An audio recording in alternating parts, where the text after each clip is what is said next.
Au sol, de déception. De l'emportement après le coup de sifflet final entre deux coachs très amis, on pourrait croire que Le Mans FC s'est incliné, mais non. Devant 11 573 personnes, les Sartois ne sont plus qu'à 3 matchs d'une potentielle remontée en Ligue 2. Pas de calcul, il faut marquer, Harold Voyer l'a bien compris. Après le but qu'on met, on s'est un peu relâché. Et voilà, je trouvais personnellement que ce soir, on a un peu manqué d'agressivité et de présence. 5 minutes après l'ouverture du score, Rouen égalise. Le Mans avait fait le plus dur et se retrouve de nouveau à égalité. Pire, à quelques minutes de la mi-temps, les locaux concèdent le pénalty et se retrouvent menés 2-1 à la pause.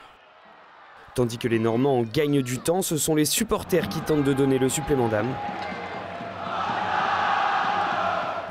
Le Mans pousse sans conclure pendant presque 40 minutes.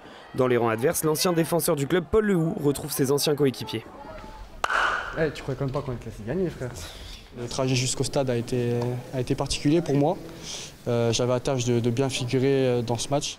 Finalement, c'est une main rouennaise qui permet aux 100 et or de revenir. Brice Ogade transforme le pénalty de partout, un moindre mal. Quand aujourd'hui on réussit à revenir au score, c'est pas de la chance.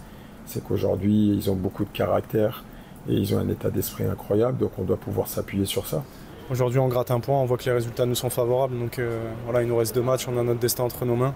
On sait qu'on gagne à Concarneau et on aura fait 99% du boulot. Faut pas croire qu'on est arrivé, mais voilà, on a tout ce qu'il faut pour réussir. Et c'est aussi l'avis des supporters qui ont chanté jusqu'au bout la gloire de leur équipe, qui n'est désormais plus qu'à 2 matchs et quelques points d'une accession en 2e division.